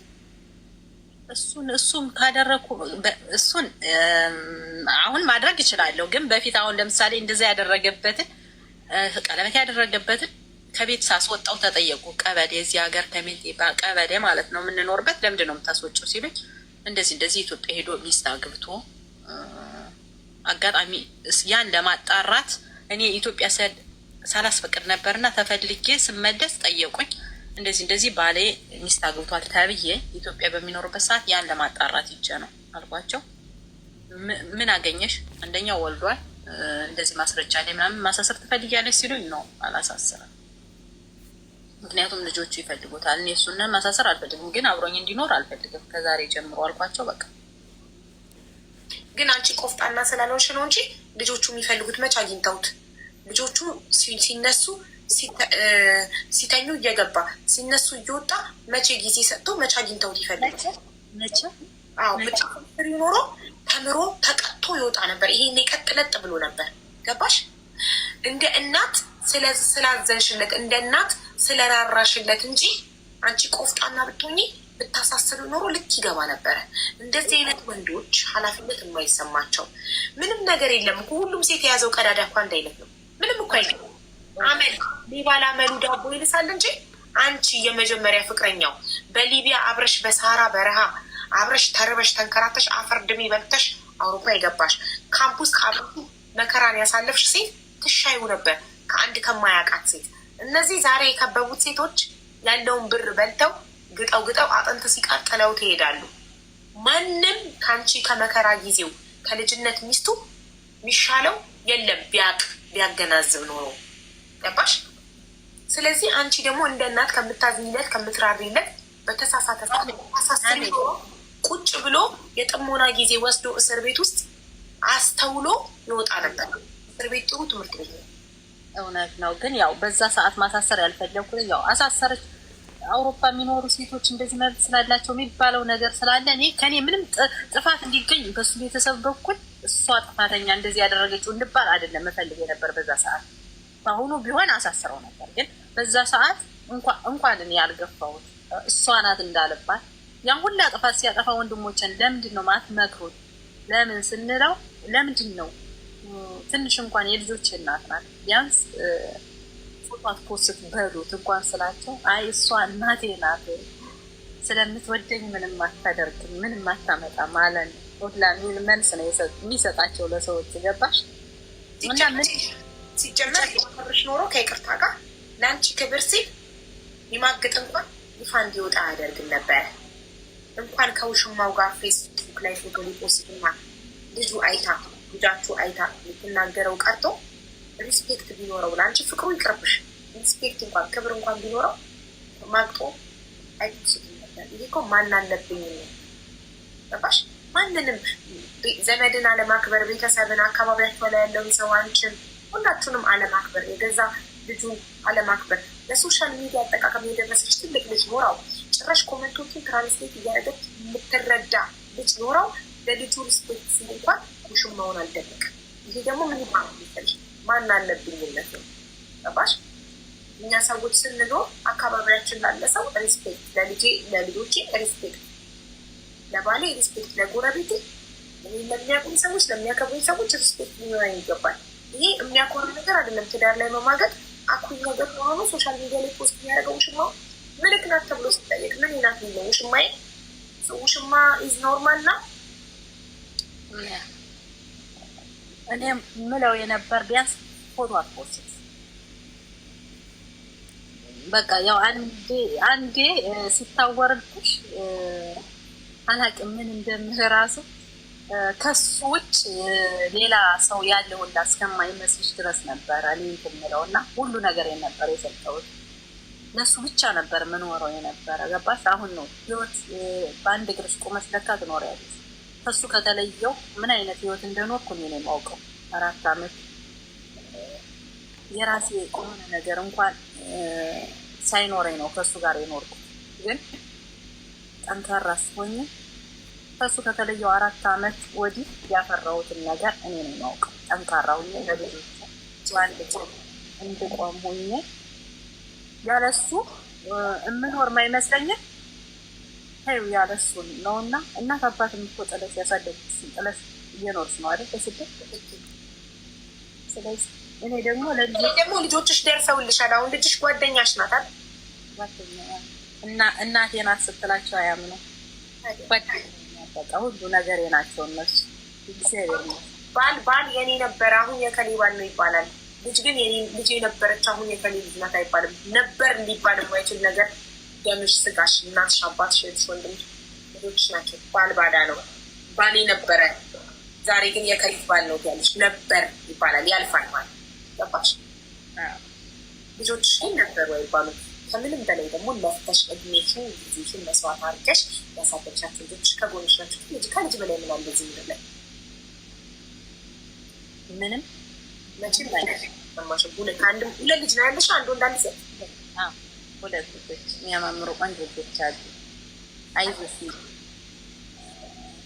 እነሱ ደግሞ ለአባታቸው መጥፎ ነገር እንዳትነግራቸው እራሳቸው ሲያደርጉ እሱም ከኔ እስካሁኑ ድረስ ያው የፍች ፕሮሰስ ሲጀምር አጋጣሚ ትንሹ ልጅ አብሮኝ ይሄድ ነበር እና ቋንቋ የዚህ ሀገር በጣም ከባድ ስለሆነ አንዳንድ ነገር ያው እንትን ሲላቸው ማማለኝ ጀምሪ እሱ ምን ጊዜም ከኛ ጋር የለም አይደል?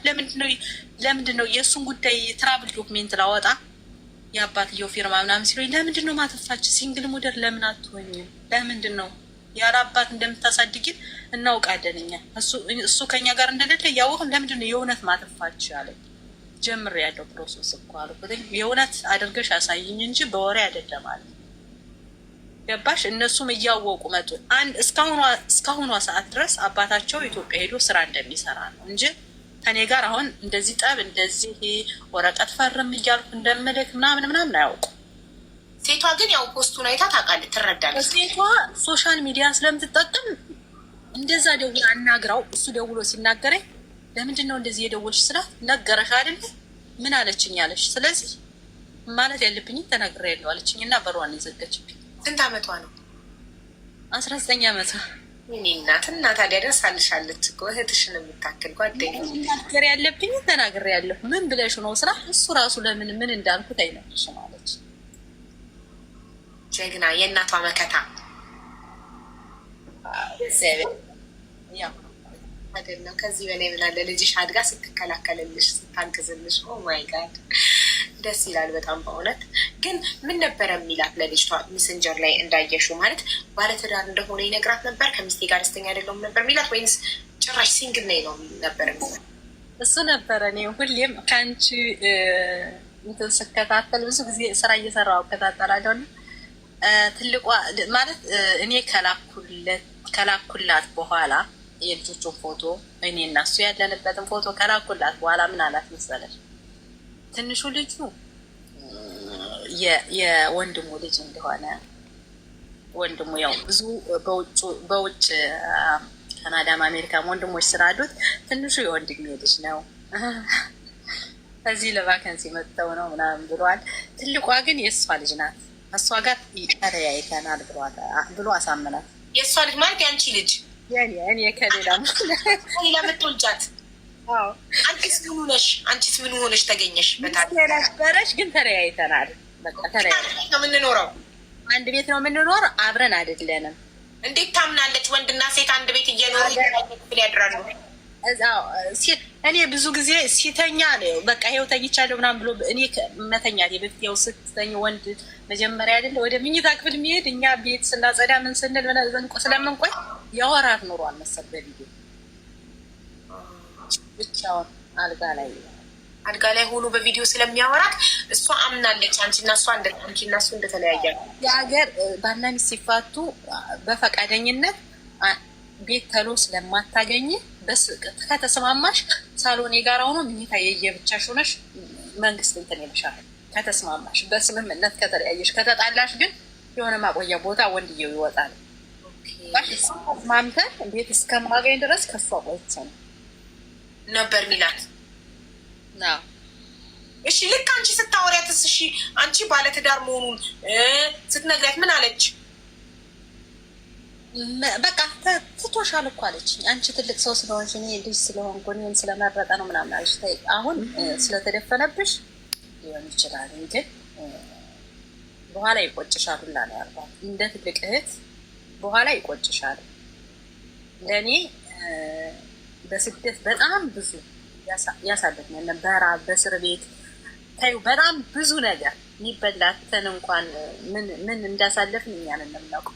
ለእኔ ያልሆነ አንቺ ህይወትሽ ነው የሚበላሽ። ገና ልጅ ናት፣ ልጅ ነሽ በፍጹም አለች። እዛ መጨረሻ እኔ ማልፈቅና ማናደር ነው ጭራሽ ለሰው ልታስደበድበኝ ሁላ እያለች አስጋር ታጋጨን ነበርና መጨረሻ ላይ ጓደኛዬ ናት ኬስ እንኳን ስጭኝ ብላ እሷ እንትን አለቻት፣ ነገረቻት በጣም ብዙ ነገር አብረን እንዳለን ምናምን ብዙ ነገር ነገረቻት። እሷ ግን ያው በዛ ሰዓት የሚላክላትን ገንዘብ ብቻ ነበር የምትያዩ። ገባት ታዲያ እሷ ምን አገባት? ባለ ትዳር ቢሆን የልጆች አባት ቢሆን የሰው ትዳር ቢበጠበጥ ልጆች ቢበተኑ ምን አገባት? ዋናው ከአውሮፓ ወደ ኢትዮጵያ የሚላክላት ገንዘብ አይቋረጥባት እንጂ። ግን መጨረሻ ህይወቷ ነበረች። ልጅ አስረገዛት፣ ስትወልድ ያባረራል። እች ልጅ አሁን እና መሰፈር አይቀርም። ያው አሁን እኔ እየሳምኩ እሱ እየተሰቃየ የሚኖርበት ህይወት እያየሁ ነው።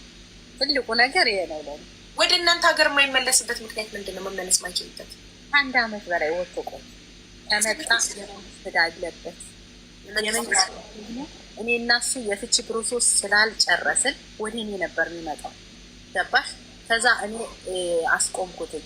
አንደኛ ከኔ ከወጣ ከኔ ሲስተም ስሙ አልወጣም እንጂ ከኔ ቤት ከወጣ ወደ 3 ዓመት ሆኖታል። ኦፊሻል በቀበሌው ያውቃል። ኦፊሻል የፍቺ ፕሮሰሱን ፍርድ ቤት ተፋተሻል የሚለውን ወረቀት ሲስተም እስከማስገባ ነው እንጂ ከኔ እንደወጣ ያውቃሉ። እኔ ቤት ግን ሲስተም ሲያዩ የእሱ ስም ከኔ ስላለ ያነዳ ወደ እኔ ይመጣል። እዚህ ሀገር ደግሞ ወዲያ ሲመጣ ወዲያው ካልጀመርሽ ቅጣት እየጨመረ ነው የሚመጣና ያንን አስቆምኩት። ያደ እንዳለበት ያውቃል። ሲመጣ ያንን እዳ ወዲያው ነው 10,000 ዩሮም ሊሆን ይችላል 20,000 ሊሆን ይችላል። ያን ከፍሎ ነው ከእስር ቤት የሚወጣ። ሲመጣ እስር ቤት እንደሚያስገቡት ያውቃል። አንደኛ ከ6 ወር በላይ መቆየት አትችይም። አስበሽዋል? ከአውሮፓ ከተመቻቸ ህይወት ወጥቶ ኢትዮጵያ ገብቶ አመት ቆይቶ የመንግስት ዕዳ አለበት፣ ሲመለስ ይታሰራል። ይሄ ነገር ደብሮት ላለመመለስ ኢትዮጵያ አፈርድ እየበላ ይኖራል፣ እየተቸገረ ይኖራል። አፈርድ ብቻ አይደለም አሁን እየለመነ ነው የሚኖረው። እዚህ በላይ ተቀምጣለ። አየሽ ፈጣሪ በቁምሽ ሲያሳይሽ እኮ ማለት ይሄ ነው። እየለመነ ነው። ከተማ ላይ የቤት ኪራይ መክፈል አቅቶት ገጠሩ ላይ ይገባል። ይገባሽ? መጠጫም ያጣል ገና፣ ሴት መጋበዣም ያጣል ገና። ይኸውልሽ ፈጣሪ በቁምሽ እያለሽ ወዲያው በፍጥነት ሲፈርድ ማለት ይሄ ነው። ከዚህ በላይ ምን አለ? ይሄን እያየሽ ተደሰቻለሽ። በጣም ተደስቻለሁ። እውነት ነው። በጣም ተደስቻለሁ ከምልሽ በላይ የምኖረው በጣም ደስተኛ ህይወት ነው። ገባሽ?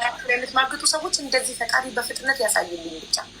አቤት በፍጥነት ማግኘት ሞት ልጆች በሰው ሀገር ግን ሀቡ ይሄን ዛሬ ለማየት በጣም ብዙ ስቃዮች ዝም ብለሽ ብቻሽን ቁጭ ብለሽ 4 ሰዓት ሰው ያለቅሳል።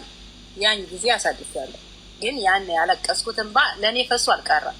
ወዲያው እግዚአብሔር መልስ አሳይቶኛል። ግን ለአንድ አይነት ቀዳዳ ከአንድ ሴት ወደ አንድ ሴት ስር መቀመጥ ቆይቼ ትዳሬን ልጆቼን አጣሁ ብሎ ምን ያህል ይጸጽተው ይሆን? ለዚህ ነው ትዳሬን የፈታሁት። ለአንድ አይነት ቀዳዳ ነው ትዳሬን የፈታሁት ብሎ ምን ያህል ይጸጽተው ይሆን? ምን የተለየ ነገር ያለ እየመሰላቸው ነው ትዳራቸው ላይ የሚማግጡት? ምን የተለየ ነገር የሚያገኙ እየመሰላቸው ምን ያህል የእግር እሳት እንደሚሆንበት ግን ሳስበው እውነት የሆነ ነገር እስኪቀምሱ ድረስ እኮ የሆነ ነገር የተለየ ነገር ያለ ስለሚመስላቸው እኮ ትዳራቸው ላይ የሚማግጡት። ያው አንዳንድ ወንዶች ምናሉ ከልብ ሴቶቻቸው ከኛ ውጭ ምንም ብናደርግ ምንም አታመጣም ብለው ነው የሚያስቡት። እሱ አሁን ከሱ ተለይቼ ምኖር አይመስለውም ነበር ገባሽ? ከዛ ከኢትዮጵያም ስወጣ እሱም ብዬ ነው የወጣው። ጓደኛዬ ነበር ሊወጣ ሲል ትምህርቴን አቋርጬ እሱም ብዬ ለእሱ ብዬ ነው የወጣው። በቃ እሱ ጋር እንትን ብዬ ስለማለት በስደት ጓደኞቻችን ከሱዳን ሊቢያ፣ ከሊቢያ ጣሊያን ስንገባ በቃ ገንዘብ ከሌለው ገንዘብ ወዳለው ይሄዳሉ፣ ያያሉ በጥቅም ምናምን። እኔ እና እሱ በጥቅም አንድ ቀንም ተጋጭተን አናውቅም። የተዋወቃችሁበትን እኮ አልነገርሽንም። ታሪካችሁ ስትጀምሪ ከሊቢያ ነው የጀመርሽው እንጂ ኢትዮጵያ ውስጥ እንዴት እንደተዋወቃችሁ አልነገርሽንም። ሊቢያ ነው እንዴት ተዋወቃችሁ? ኢትዮጵያ ብረት ነው። ኢትዮጵያ አንድ ሰፈር የአንድ አካባቢ ልጆች ነው። አንድ ሰፈር ናችሁ። ስለዚህ በጣም በልጅነታችሁ የምትተዋወቁት ማለት ነው? አዎ በልጅነታችን። ከዛ እሱ ኢትዮጵያ መውጣት ስለነበረበት ወደ ካናዳ ፕሮሰስ ሊጀመርበት ወደ ሱዳን ወጣ። እንሂድ ሲለኝ እኔ ገና ብዙም ከቤተሰብ ወጥቼ አላውቅም። አልወጣም አልኩት እና ሄደ። ግን አልቻልኩም። ተከትዬ ሄድኩ። በ3 ወሩ በ4 ወሩ በ3 ወሩ ነው በ4 ወሩ ተከትለሽ ሄድሽ ሱዳን። እሱ ሱዳን ጠበቀሽ፣ አንቺ ሄድሽ። አዎ ከዛ ከሱዳን ተያይዛችሁ ሊቢያ ሄዳችሁ። ሊቢያ ሄድ። ታዲያ በስደት እኮ ግን ስደት እኮ ፍቅርን ያበረታል ማለት።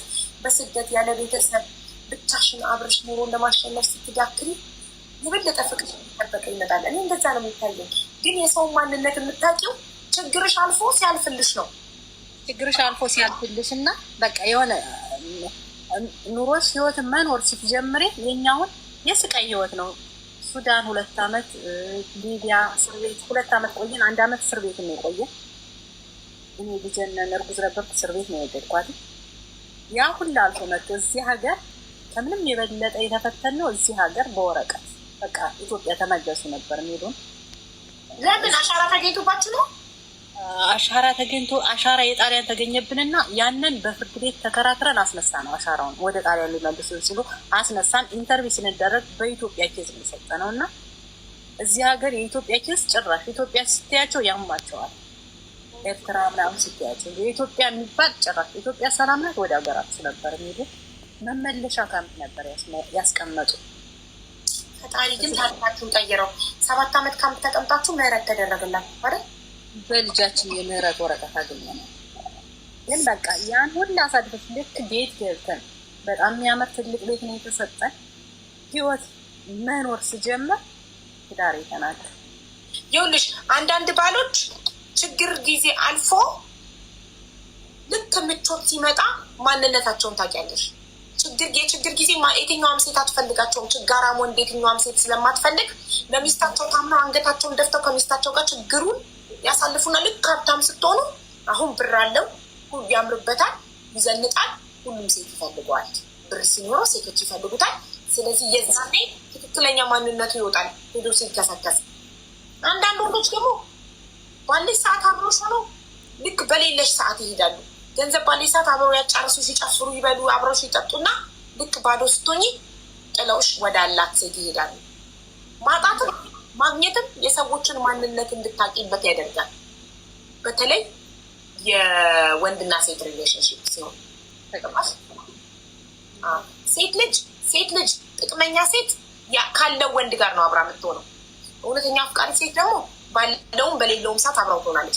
ወንድ ልጅ ሚስቱ ወይም ፍቅረኛው ትክክለኛ መሆኗን ለማወቅ መቸገር አለበት፣ ችግርም ማየት አለበት። ተቸግሮ ጥላው ካልሄደች እውነተኛ ወዳጁ ናት። ሀብታም ሆኖ አውቃው ከስሮ ድርጅቱ ከስሮ ሀብቱን አጥቶ ጥታው ካልሄደች እቺ እውነተኛ ወዳጁ ናት። ታሞ ካስታመመችው በችግር አብራው ካሳለፈች እቺ እውነተኛ አፍቃሪ ናት። ልክ ሲቸግረው ግን ወዳለው ጥላው ከሄደች እቺ ትክክለኛ ልጅ። ሴት ደግሞ ባሏ በችግር ጊዜ አብራት ሆኖ ልክ ሀብታም ሲሆኑ ከሄደ እስኪያልፍለት ነበር የሚጠብቀው። በድህነት የትኛዋም ሴት እንደማትፈልገው ስላወቀ ያለው እድል የምትወደኝ ሚስት ናት እሷ ቢኖረኝም ባይኖረኝም ትፈልገኛለች። አብሬያት ሆንና ልክ ሀብታም ሲሆን በድህነት የማይፈልጉኝ ሴቶች ጋር፣ ሀብታም ወንድ ብቻ የሚፈልጉ ሴቶች ጋር ይሄዳል ሀብቱን ለማሳየት። ቢያጣ እኮ መልሶ ጋር ነው የሚመጣው። እናቱ ትመስላለች፣ ካጣ አንቺ ጋር ይመለሳል። አሁን ሊያስታርቁሽ ይፈልጋሉ አይደል ቤተሰቦች? በጣም እስካሁኗ ሰዓት ድረስ ጠቅሎ ከኢትዮጵያ እሷንን በቃ ይቅርታ ብሎ ሊኖር መጥቶ እሷ ግን ውጭ አውጥታጣለች ማለት ያን ሁላ 3 አመት ሙሉ 2 አመት ሙሉ እኔ እየለመንኳቸው ወደ ልጆች የሚመለስ እያለቀስኩ በቃ ሲረጋጋ ይመለሳል ነበር መልሳቸው። እኔ ግን ውሳኔን ስወስን ወንድማችን ውጭ ላይ አውጥታጣለችው የሚለው እንትን ነው ለእኔ እንትን ያለው ገባሽ? የእሱ ጥፋት ግን አልታያቸውም። አየሽ የሰው ልጅ ምንም ብታደርጊለት ብትሸከሚው እግሬ ተንጠለጠለ ይላል። አንቺ እነሱ ጥፋተኛ እንዳያደርጉሽ የባል ቤተሰብ እንዳይወቅስሽ እነምሽን ችለሽ እየማገጠ እያወቅሽ ችለሽ ዝም አልሽ። እሷ አባረረችው እንዳትባይ። አሁን ጠግቦ ሲሄድ አውጥታጣለችው ስትባይ አየሽ ከመጀመሪያው ነበር። ይኸውልሽ ሰዎች ምን ይሉኛል ብለሽ ልትጨነቂ አይገባም። ስሜትሽን ብቻ ነው መኖር። ተጠንቅቀሽላቸውም ከምላሳቸው አልዳንሽም። አልዳንኩ። የመጀመሪያ ውሳኔ መወሰን የነበረብኝ ያልኩት አሁን ነው። የውሳኔ ሰው መሆን በጣም በጣም ጥሩ ነው። ማንንም አለመስማት። ሰዎች ምንም ብታረጊ፣ ምስኪንም ብትሆኚ፣ ጨካኝም ብትሆኚ፣ ቆራጥም፣ ኃይለኛም፣ ወላዋይ ምንም ብትሆኚ ማውራታቸውን ስለማይተው ሰዎችን ትቶ ራስን ሆኑ መኖር። ራስን ሆኑ በቃ። ለቤቴ ማንም የማንም እንትን አያስፈልገኝም። ማገጣቻው ቤተሰቦቹ ለምን አለም አይንጫጫም? አለም ለምን ጨካኝ አይለኝም? አልደራደርበትም። ቀይ መስመር ነው። ሰዎች ምን ይሉኛል? ሰው ምንም ቢል ማውራቱን አይተውም። ይኸውልሽ ማለት ሲማገጥ ብትለያይም አያችኋት ባሏ ማገጠ ብላ ምን አለበት ይቅርታ ብታደርግለት? ጨካኝ ናት። ማገጠ ብላ አውጥታ ጣለችው፣ በሰው ሀገር አሳሰረች ይላል። ማቆ ደግሞ ዝም ብለሽ ደግሞ ብሎ አያችኋት ክብረቢስ ያቻት ባሏ እየማገጠ አቅፋው ታድራለች። ክብረቢስ ለራሷ ክብር የላትም። ይህን ያህል እንዴ ባል የጠማት በሞላ ባል ደግሞ የማገጠ ባል አቅፋ ታድራለች። ክብረቢስ ይልሻል። ምንም ብታደርጊ ከሰዎች መለሳድኝ። ስለዚህ ሰዎችን ትቶ በራስ ውሳኔ መወሰን በቃ። ህይወትሽ ያንቺ ነው። ማንም አያገባባቸው። ደስተኛ ነኝ እኖራለሁ፣ አልተመቸኝም እቀይራለሁ። እኔ ዛፍ አይደለሁም አንድ ቦታ ላይ ተተክዬ ሳልደሰት የምኖረው። በህይወቴ ደስተኛ የመኖር መብት አለኝ። የህይወቴ ባለቤት እኔ ነኝ። ራሴን ደስተኛ የማድረግ ኃላፊነት ያለብኝ እኔ ነኝ። የምኖረው ህይወት ሀዘንተኛ ከሆነ ማንም አይደለም ተጠያቂ እኔ ነኝ። ለምን? የመረጡትን ህይወት ስለምኖር። ፈጣሪ እድሉ ሰጥቶኛል እንድኖር። ፈጣሪ የሰጠኝን እድል ማንም እንዲወስንልኝ አልፈቅድም። ሰው አልደራደርም በህይወቴ ማንም። እናቴ አትወስንልኝም። እስከ 18 ዓመት ድረስ እናቴ አባቴ ሲያበሉ ሲያጠጡ ሲወስኑልኝ ይኖረዋል። ከ18 ዓመት በኋላ ግን እያንዳንዱ በህይወቴ የተደረጉ ነገሮች በእኔ ምርጫ ነው። ብታምኑ ባታምኑ ከ18 ዓመት ጀምሮ ከሀገር ወጥቼ ካታር የምትባል ሀገር መጣሁ። እኔ ነኝ እያንዳንዱ ህይወቴን እየወሰንኩ እየመረጥኩ እያደረጉ ያለ አንታ የተሰጥበት ነገር የለም። ለምን? የህይወቴ ባለቤት ስለሆንኩ ማንም ህይወቴ ላይ እንዲፈልቅ እንዲቆርጥ ስላልፈቀዱ። ለምን በሰዎች ሆናላች? ለምን የባል ቤተሰብ እንዲለኛል፣ ጎረቤት እንዲለኛል? ቅድም አያገባው ቢሉ ብታደርጊም ባታደርጊም ከማድረግ ወደኋላ አይሉ፣ ከማውራት ወደኋላ አይሉ። ገባሽ?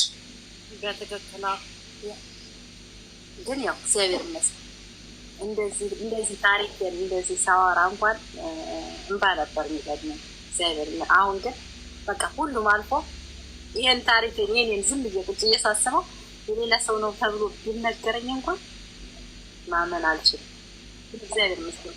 አንድ ፈተና ሲመጣ ራስሽን ዞር ብለሽ እንድትመለከች ያደርግሻል። ጠንካራ መሆን፣ በተለይ በሰው ሀገር ያለን ሴቶች ጠንካራ መሆን አለ። ለራሳችን ቅድሚያ ለራሳችን መስጠት አለብን። ወንድ ቢሄድ ወንድ ይመጣል። እኔ ለልጆች ትዳር እንዳይበተን ምናምን የሚባል ነገር የሀገራችን አጉል ባህል አላት።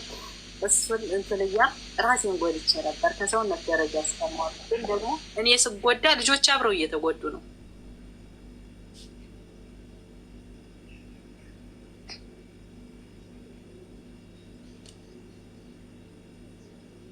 መብራት ላበራ ነበር የተነሳሁት ስለጨለመ። ቀን ቀን በመስኮት ብርሃን ብቻ ስለመሆን መብራቱን ላበራው ተነስቼ ነው የሄድኩ። መስሎሽ ዝም አልሽ? ያው ጠንካራ እንሁን። ግዴታ ግን አንቺ እንዳይጸጽትሽ ማለት ነው እስከ መጨረሻው ታገሰሽው ብዙ እድል ስለሰጠሽው መቼም አይጸጽትሽም። አንዳንዴ ቶሎ መቁረጥ ምን አለበት አንድ እድል ሰጥቼው በሆነ ኖሮ ምን አለበት የምትይበት አጋጣሚ ሊፈጠር ይችላል አይደለ? አንቺ ግን እንዳይፈጠር ብዙ እድል ሰጥተሽዋል። ምንም አይመስለኝም። አዎ ለመሰለሽ ብዙ እድል ስለሰጠሽው እኮ ነው ገባሽ? ብዙ እድል ስለሰጠሽው ብዙ ስለታገስሽው አሁን ጸጸት የሚባል ነገር አንቺ ጋር አይኖርም። እንደማትተቆጣ አይተሽዋል። ደጋግመሽ እድል ሰጠሽው። በጣም ደጋግሞ ዋሸሽ፣ ደጋግሞ አጠፋ በቃ። ስለዚህ አንቺ ምን ነው እድል ብሰጠው እኮ ይስተካከል ነበረ ብለሽ የምትጸጸችበት ነገር ሊኖር አይችልም። ሙሉ እድሉን የተጠቀመው እድሉን እንዳለ አቃጠለው። ይሄ ደግሞ የእሱ ስህተት ነው። ለአንቺ ዋጋ ያለው ሰው እናቴ አንዴ ተሳስቶ እንኳን እድል ከሰጠሹ በኋላ በቻለው መጠን በቻለው አቅም በድጋሚ ላለመሳሳት የቻለውን ይጥራል። ስህተት አይደለም እንጂ መማገድ ምርጫ ነው። የሰው ልጅ አይሳሳትም አይባልም፣ ግን ከስህተቱ ደግሞ ያን ስህተቱን በውሸት አይደለም መሸፈን ያለበት።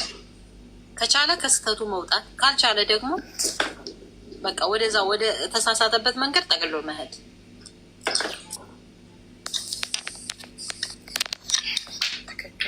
በጣም ጀግና እናት ነሽ። ታሪክሽ እጅግ በጣም አስተማሪ ነው። በጣም ነው የተማርንበት። በጣም ነው የምናመሰግነው። ዛሬ ላይ ደስተኛ ህይወት እየኖርሽ ስለሆነ ሰላምሽን ስላገኘሽ በጣም ደስ ብሎ ነው።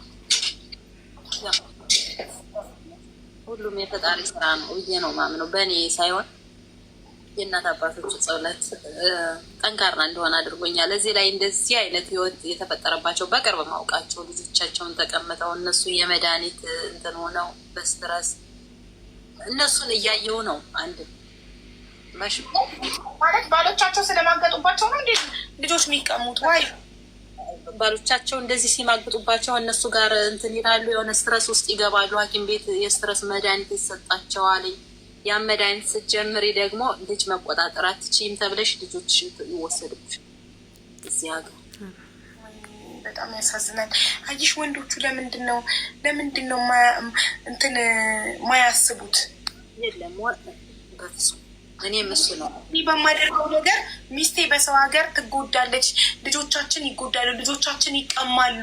እኔ በመማገጤ ሚስቴ ስትረስ ውስጥ ስትገባ መድኃኒት ስትወስድ መንግስት ልጆቻችንን ይወስዳል ብለው እንዴት ነው ግን ማያስቡት? ግን የለም በዚህ ላይ ልምነግርሽ የምፈልገው አስታውሳለሁ፣ ጥምቀት ነበረ። በጣም ትልቅ ፎቶ ተነስተው ከልጅቱ ጋር ፖስት ሲያደርጉ እኔ ስራ ቆይቼ ልክ እንደዚህ ከፈት ሳረግ ፌስቡክ ስቶሪ ላይ አድርጎታል እና በጣም ተናድጄ ደውዬ እኔ የሆነ ነገር ብሆን ልጆቹ ስለው መንግስት ያሳድጋቸዋል ሁላ ብሎኝ ያውቃል።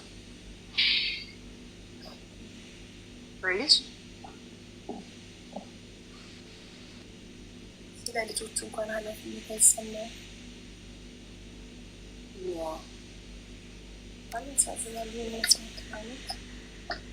ነገ ግን ሲያረጅ ይቆጨዋል። እንደዚህ አይነት ሰዎች ሲያረጁ ነው የሚጸጸቱት። ማሬ እርጅና ላይ ሲወድቁ በጣም ይጸጸታሉ። ልጆቻቸው ሲጠይቋቸው መልስ አይኖራቸውም። እድሜ ልካችንን ወጣት ሆነን አንኖርም። እርጅና ይመጣል። እውነት ነው። ግን ያው ያሳዝናል። እጅግ በጣም አስተማሪ ታሪክ ነበረ። በጣም ነው የምናመሰግነው። በጣም ጠንካራ ጀግና እናት ነሽ። በጣም ብዙ ቀን ላወራሽ እገባና እወጣለሁ። በጣም ስለምፈራ ሚዲያ ላይ እንደዚህ አውርቼ አላውቅም እና ለዛ ዛሬ ግን እቤት ስለሆንኩ ግዴታ መግባት አለብኝ ብዬ የልጅቱንም ሰማሁ። ሴት ልጅ ይጎዳል ማለት አይደለም። ልትጎጂ ትችያለሽ፣ ግን አንዴ ከተጎዳት በኋላ ሁለተኛ ላለመጎዳት ራስሽን ጠንካራ ማድረግ። አሁን አንቺ ማለት ነው በጊዜ ነው እንደሷ የተለያየሽው እና አሁን አንቺ የፍቅር አጋር ቢመጣ ቀበል አሁን ልጆችንን ራሳቸውን ማስቻል የራሴ የሆነ ነገር ኢትዮጵያ ቤቴን አላለቀም፣ ቤቴን አስጨርሳለሁ። አሁን እኔ ለራሴ መኖር ነው። ወደ እንደዚህ አይነት ውስጥ እኔ እንጃ አላቅም፣ ግን ቅድሚያ ለሁለተኛ ጊዜ ነው። አይ ቲንክ አውሮፓ ብዙ ጊዜ ሁለተኛ ትዳር አትፈጥሩም፣ ቦይፍሬንድ ነው የምትይዙት። እሱ እግዚአብሔር የፈቀደው ከሆነ ሊሆን ይችላል፣ ግን ለዛ ጭራሽ አሁን ሀሳቡም የለኝም። ጎበዝ። የጥሞና ጊዜ ውሰጂ፣ በደንብ ራስሽን አዳምጪ። ግዴታ ነው፣ ግዴታ ነው። አንደኛ ልጆች ሌላ እንትን እንዲያዩም አልፈልግም። ራሳቸውን ያቺ ትልቋ ራሷን ችላ ግማሽ ስራ ግማሽ ትምህርት ናት። እሷ ትልቅ ናት፣ ግን ትንሹ በጣም ከኔ ጋር ቀረርብ ስላለው እኔ እያንዳንዷ ማደርጋትን ነገር ማወቅ ይፈልጋል እና ቢያንስ እሱ እንደ እህቱ ደህና ትምህርት ቤት ራሱን እስከሚችል ድረስ ግዴታ ጊዜ የነሱ ነው። አሁን ለዛ ቦታ የለኝም። ጎበዝ፣ በርቺ፣ ጀግና እናት ነሽ። ራስሽን ከስራ በኋላ ተዝናኝ። ላይክ መውጣት እንኳን ባትቺ አይ ዶንት ኖ የሚያዝናናሽን እኔ እሱ ከተለየ በኋላ አውሮፓን አይቼ አላውቅም። ቤልጅየም፣ ፈረንሳይ ይሄን ሁላ ሳደርግ በጣም የተናደደበት ፓርት ደግሞ ስዝናና ነው። ከእሱ ጋር ብኛ አንድ ቀን የመዝናኛ ሌላ አውሮፓ ሀገሮች አይቼ አላውቅም የነበረ ግን አሁን ከልጆች ጋር ሁኜ መውጣት አመግ ምን አወቀ ፖስት አድርገሽ ነው? አዋ ጎበዝ፣ ደስታ ወደ ልጆች እና ያው አሁን የልጆች የመዝናናት ሀገር የማየት ጎበዝ፣ ሚነዘንዝሽ ክፉ ባል የለብሽ፣ ጨቅጫቃ ባል የለብሽ። ቤት ውስጥ በቃ ቤት ከፍተሽ ፏፈሽ ኔትፍሊክስሽን ከፍተሽ ፊልምሽን ከፍተሽ ማስወይንሽን ይዘሽ ላይፍሽን ኢንጆይ። ልጆችሽ ትልልቆች ናቸው። ዳይፐር አምጪ፣ ቅጦ አምጪ የሚልብሽ ልጅ የለብሽም። አድገውልሻል። ሶ ከልጆችሽ ጋር እንደ ጓደኛ ነሽ። ውጪ፣ ተዝናኝ፣ ፈታ ዘና በይ። ላይፍ ኢዝ ቢውቲፉል። አመሰግናለሁ እናትሽ። አመሰግናለን። እግዚአብሔር ስላዳመጣችሁ እኛም እናመሰግናለን። እንድንማርበት እናመሰግናለን። በጣም ጀግና ብርቱ እናት ነሽ። በርቺ። ልጆችሽ በጣም ሩብሻል ነገር። አመሰግናለሁ። እናመሰግናለን።